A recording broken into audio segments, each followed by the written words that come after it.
إن الحمد لله نحمده ونستعينه ونستغفره ونعوذ بالله من شرور أنفسنا وسيئات أعمالنا من يهده الله فلا مضل له ومن يضلل فلا هادي له وأشهد أن لا إله إلا الله وحده لا شريك له وأشهد أن محمدا عبده ورسوله أما بعد فإن خير الكلام كلام الله وخير الهدي هدي محمد صلى الله عليه وسلم وشر الأمور محدثاتها وكل محدثة بدعة وكل بدعة ضلالة وكل ضلالة في النار أما بعد اعلموا أيها المسلمون والمسلمات أن كل من سار في هذه الدنيا ووطأت قدمه الثراء فهو ضعيف يحتاج إلى من يعينه وينصره ويحتاج إلى من يتوكل عليه وينصرف بقلبه إليه ولهذا كان التوكل على الله والاعتماد عليه في جلب المنافع ودفع المضار وحصول الأرزاق والنصر على الأعداء وشفاء المرضى وغير ذلك من أهم المهمات وأوجب الواجبات وهو من صفات المؤمنين ومن شروط الإيمان ومن أسباب قوة القلب ونشاطه وطمأنينة النفس وسكينتها وراحتها والآيات في وجوب التوكل على الله والحث عليه في كتاب الله تعالى كثيرة جدا منها قول الله تعالى وعلى الله فتوكلوا إن كنتم مؤمنين ومنها قوله تعالى فإذا عزمت فتوكل على الله وقد جاء في سنن الإمام الترمذي رحمه الله تعالى أن النبي صلى الله عليه وسلم قال لو أنكم تتوكلون على الله حق توكله لرزقكم كما يرزق الطير تغدو خماصا وتروح بطانا. Chers musulmans et musulmanes, sachez que tout être vivant existant dans cette vie d'ici-bas, ces êtres qui marchent sur terre sont tous faibles et ont tous besoin d'aide et ont besoin qu'on leur donne la victoire.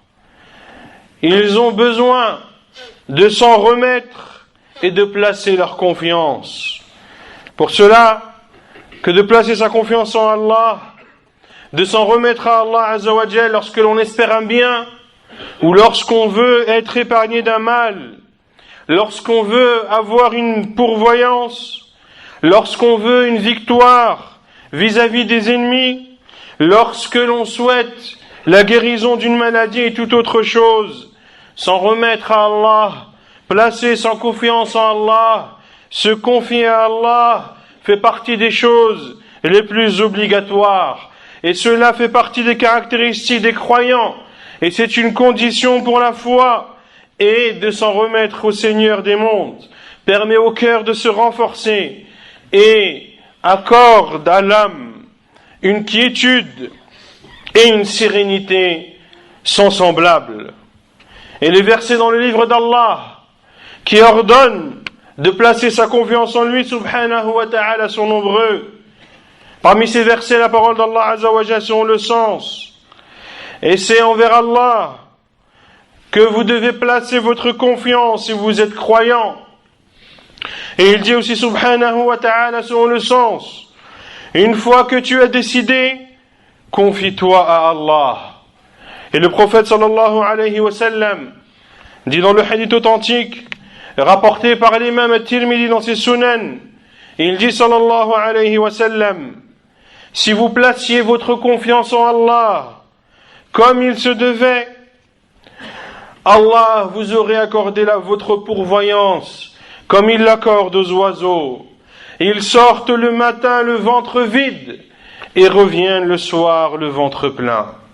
Ayyuha al-muslimun, التوكل هو التفويض والاعتماد على الله مع فعل الأسباب المشروعة أو المباحة وهو من عمل القلب والتوكل فريضة يجب إخلاصه لله عز وجل، كما قال عز من قائل: وعلى الله فتوكلوا لا على غيره، وهو أجمع أنواع العبادة وأعلى مقامات التوحيد لما ينشأ عنه من الأعمال الصالحة، فإنه إذا اعتمد على الله في جميع أموره الدينية والدنيوية دون كل من سواه صح إخلاصه ومعاملته لله.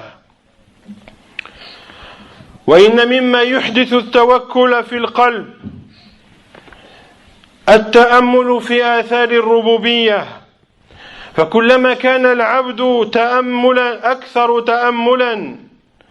كلما كان العبد أكثر تأملا في ملكوت السماوات والأرض، كان علمه بأن الله هو ذو الملكوت، وأنه هو المتصرف، وأن نصره لعبده شيء يسير بالنسبة إلى ما يجريه الله في ملكوته، فيعظم المؤمن التوكل على الله، وأن الله لا يعزجه شيء في السماوات والأرض، وأن ما شاء الله كان وما لم يشأ لم يكن.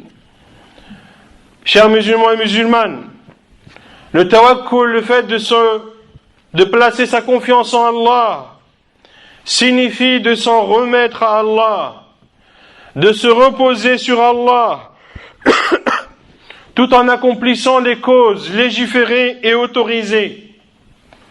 Et le tawakkul fait partie des actes du cœur. Il est obligatoire de le vouer sincèrement à Allah Azza wa Jal. Et le fait de placer sa confiance en Allah fait partie des adorations qui en réunissent plein d'autres. Et le fait de placer sa confiance en Allah fait partie des hauts degrés du tawhid, car en découlent de nombreux actes pieux et vertueux. Et celui qui s'en remet à Allah Azza wa Jal dans les sujets de cette vie d'ici-bas et dans l'au-delà aura alors été sincère avec son Seigneur et se sera comporté avec lui de la meilleure des façons. Et ce qui permet aux musulmans de placer sa confiance en Allah, ce qui aide le musulman à placer sa confiance en Allah, c'est de méditer sur les signes d'Allah, de méditer sur la création d'Allah, de méditer sur la puissance d'Allah Azza wa Jal, qu'Allah Azza wa Jal est le Seigneur des mondes, le Seigneur des cieux et de la terre. Et plus tu connaîtras ton Seigneur, et plus tu te rendras compte de l'immensité de sa force et de sa puissance, et plus tu te rendras compte que de donner victoire à l'un de ses serviteurs est une chose simple et aisée auprès d'Allah subhanahu wa ta'ala. Et lorsque tu sais que rien ne résiste à la puissance d'Allah subhanahu wa ta'ala, et lorsque tu sais que ce qu'Allah veut a lieu, et que ce qu'Allah ne veut pas n'a pas lieu, lorsque tu prends en considération tout cela, tu ne peux que placer ta confiance en lui subhanahu wa ta'ala. والتوكل ينقسم إلى قسمين: التوكل في الأمور التي لا يقدر عليها إلا الله، كمن يتوكل على الأموات أو الغائبين في جلب المنافع ودفع المضار كشفاء المريض وطلب النصر، فهذا شرك أكبر يخرج من الملة والعياذ بالله. أما القسم الثاني فهو التوكل على المخلوق فيما أقدره الله عليه من رزق أو دفع أذى ونحو ذلك من الاعتماد على الأسباب، فهذا شرك أصغر. ومن أمثلة هذا النوع الاعتماد على الطبيب الماهر في حصول الشفاء، والاعتماد على كثرة الجيش وقوته لحصول النصر، واعتماد الطالب على المذاكرة في النجاح، وغير ذلك من الأمثلة التي يكون فيها تعلق القلب على الأسباب تعلقا تاما مع الغفلة عن المسبب وهو الله سبحانه وتعالى. Et sachez que le fait de placer sa confiance est de deux sortes. La première sorte, de placer sa confiance sur des choses que seul Allah est capable de donner, de placer sa confiance envers autre qu'Allah sur des choses que seul Allah est capable d'apporter, comme le fait de placer sa confiance sur des morts, ou de placer sa confiance sur des personnes absentes, afin d'espérer un bien ou d'être repoussé d'un mal, comme le fait de vouloir la guérison ou de vouloir la victoire et de placer sa confiance sur un mort ou toute autre créature qui n'a pas la possibilité de te l'accorder. Ceci est du grand polythéisme qui fait sortir de l'islam. Quant à la deuxième sorte, c'est le fait de placer sa confiance sur une créature à qui Allah Azza wa Jalla a donné la capacité d'accorder une pourvoyance ou de repousser un mal ou toute autre chose. Cette deuxième sorte fait partie du petit polythéisme, car cette personne a placé sa confiance sur une créature et a délaissé le Créateur. Et pour illustrer cette deuxième sorte, on pourrait donner l'exemple de celui qui s'en remet et qui place sa confiance sur un médecin chevronné afin d'obtenir la guérison, ou le fait de placer sa confiance sur une immense armée afin d'obtenir la victoire, ou le fait qu'un étudiant place sa confiance dans tout ce qu'il a pu écrire durant son année scolaire afin de réussir son année. Tous ces exemples illustrent des personnes qui s'en remettent et qui placent leur confiance sur les causes, tout en étant insouciants et tout en oubliant celui qui provoque ces causes, qui est Allah subhanahu wa ta'ala. ثم اعلموا أن الأخذ بالأسباب مع اعتقاد أن المسبب هو الله لا ينافي التوكل، فإمام المتوكلين محمد صلى الله عليه وسلم كان يأخذ بالأسباب مع الاعتماد على الله، فكان صلى الله عليه وسلم يأخذ الزاد في السفر، وفي غزوة أحد لبس درعين اثنين، ولما خرج مهاجرا أخذ من يدله الطريق ولم ينقص ذلك من توكله صلى الله عليه وسلم. Et sachez que le fait de faire les causes, tout en sachant que celui qui provoque ces causes c'est Allah, de faire les causes, tout en s'en remettant au Seigneur des mondes, ne contredit en aucun cas le tawakkul envers Allah subhanahu wa ta'ala. Car le maître de ceux qui placent leur confiance en Allah, qui est Muhammad sallallahu alayhi wa sallam, mettait en œuvre les causes tout en s'en remettant à Allah subhanahu wa ta'ala. Le prophète sallallahu alayhi wa sallam, lorsqu'il partait en voyage, il prenait des provisions. Lors de la bataille de Uhud, le prophète sallallahu alayhi wa sallam a porté 2 armures pour se protéger de l'ennemi.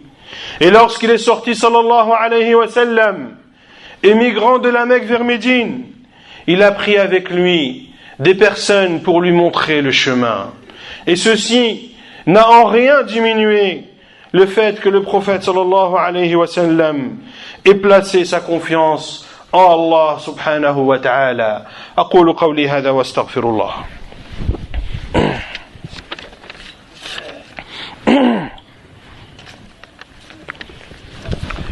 الحمد لله رب العالمين، وصلى الله وسلم وبارك على نبينا محمد وعلى آله وصحبه أجمعين، أما بعد، ثم اعلموا أيها المسلمون أن الله سبحانه وتعالى جعل لكل عمل جزاء، وجعل جزاء عبده المتوكل عليه أن يكفيه أمر دينه ودنياه، فلا مطمع فيه لعدو، كما قال تعالى: ومن يتوكل على الله فهو حسبه.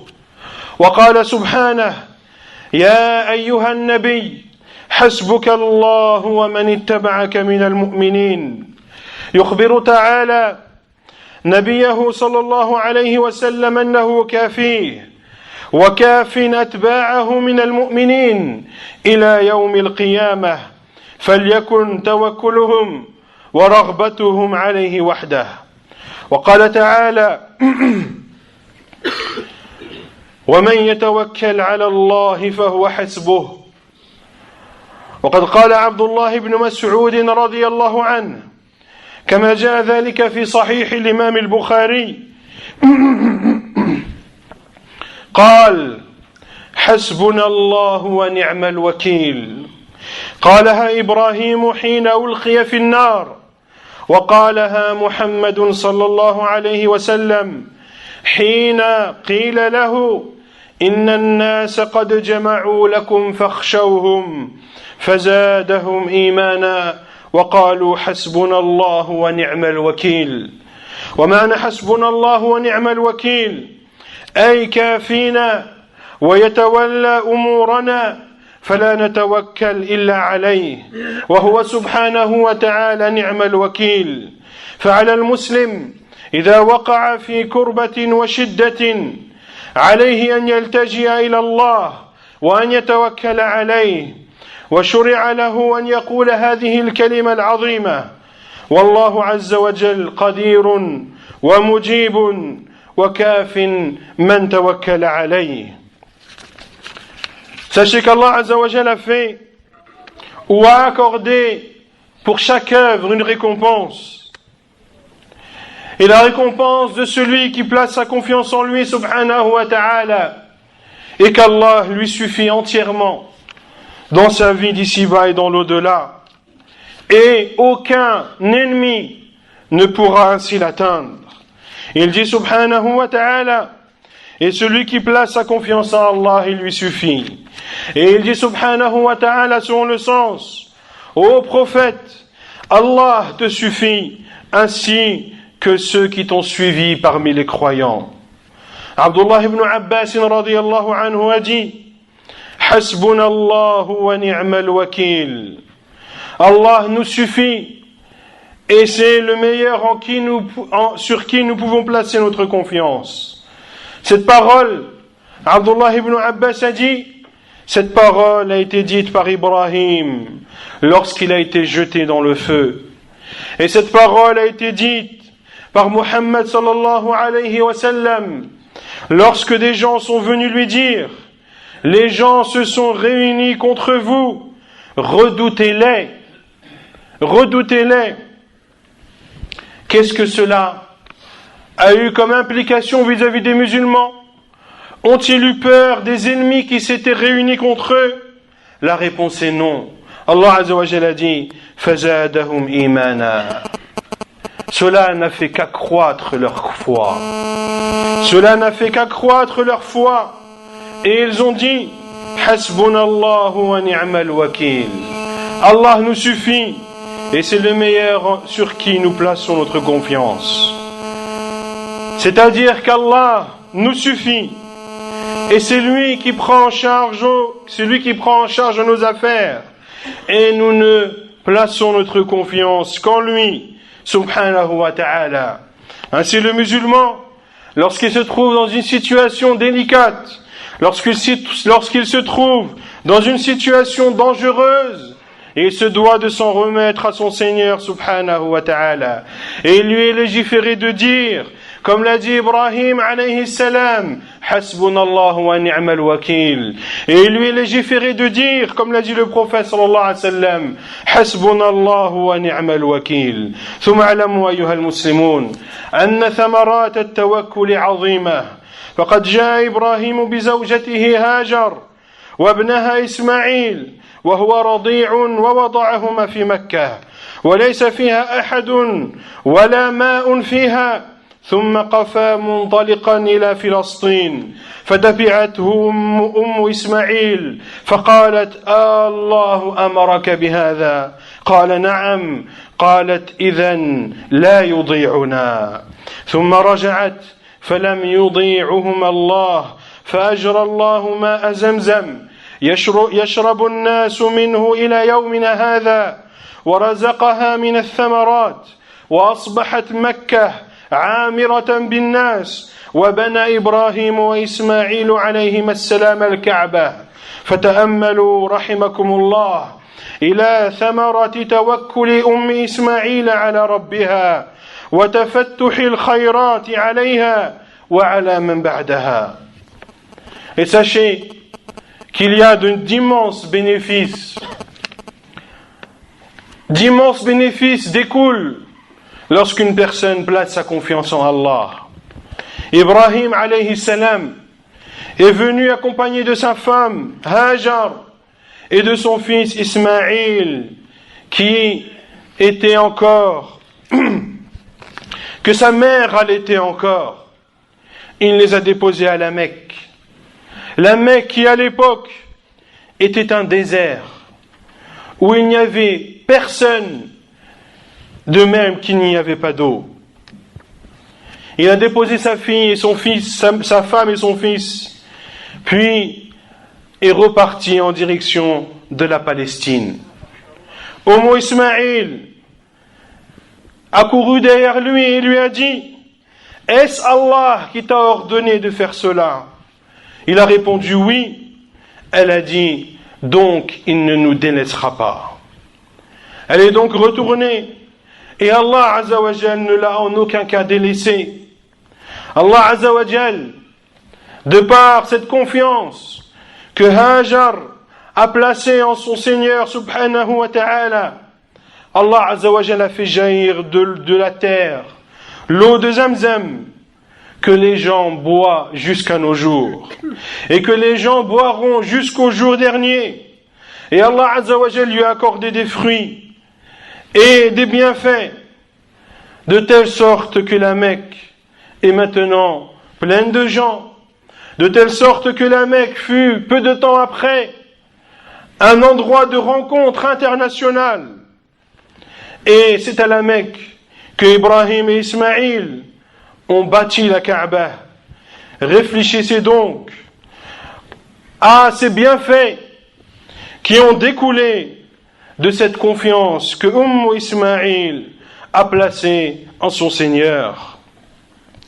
ومن ثمرات التوكل على الله عز وجل نيل محبة الله ورضاه فإن الله عز وجل يحب المتوكلين وكذلك نيل معونة الله ونصره وتأييده كما جرى لإبراهيم حين ألقي في النار ومن ثمرات التوكل على الله النجاة من الشدائد والكروب كما قال تعالى أليس الله بكاف عبده ومنها راحة القلب وانشراح الصدر فإن من وكل أمره إلى الله ارتاح قلبه واطمأنت نفسه وتيسرت أموره.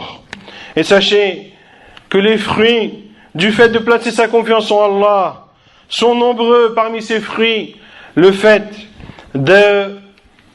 d'avoir l'amour d'Allah Azza wa Jal.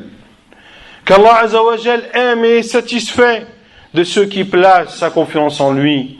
Et Allah Azza wa Jal aime al-mutawakkilin.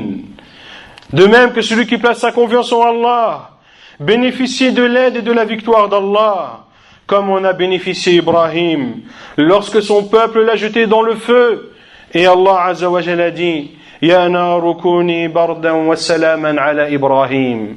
Ô feu, sois une fraîcheur et un salut pour Ibrahim. Parmi les fruits du fait de placer sa confiance en Allah, c'est d'être épargné des situations difficiles et des situations dangereuses, comme l'a dit Allah Azza wa Jal. N'est-ce pas Allah qui suffit à son serviteur? Et parmi ses bienfaits, la tranquillité du cœur, la sérénité de la poitrine. Celui qui s'en remet à Allah, celui qui s'en remet à Allah connaît une tranquillité. Et ces sujets ne sont que facilités. Comme l'a dit le prophète sallallahu alayhi wa sallam, le croyant, toutes ces situations sont bonnes. Lorsqu'un mal le touche, il remercie Allah et cela est meilleur pour lui. Lorsqu'un mal le touche, il patiente et cela est meilleur pour lui. Et lorsqu'un bien le touche, il remercie Allah et cela est un bien pour lui et cela n'est accordé qu'aux croyants. Il n'y a que le croyant qui est bien, qui a le cœur tranquille et la poitrine apaisée, quelle que soit sa situation. Et cela, comme l'a dit le prophète sallallahu alayhi wa sallam, est une faveur qu'Allah n'accorde qu'à celui qui place sa confiance en Allah subhanahu wa ta'ala. Nasallallahu azza wa jal أن يجعلنا من الذين يتوكلون عليه حق توكله. اللهم أرنا الحق حقا وارزقنا اتباعه وارنا الباطل باطلا وارزقنا اجتنابه. اللهم إنا نعوذ بك أن نشرك بك شيئا نعلمه ونستغفرك لما لا نعلمه. اللهم انصر إخواننا في سوريا، اللهم انصر إخواننا في سوريا، اللهم انصرهم على عدوهم، اللهم عجل بنصرهم، اللهم عجل بنصرهم، اللهم عجل بنصرهم. وصلى الله وسلم وبارك على نبينا محمد وعلى آله وصحبه أجمعين، وآخر دعوانا أن الحمد لله رب العالمين.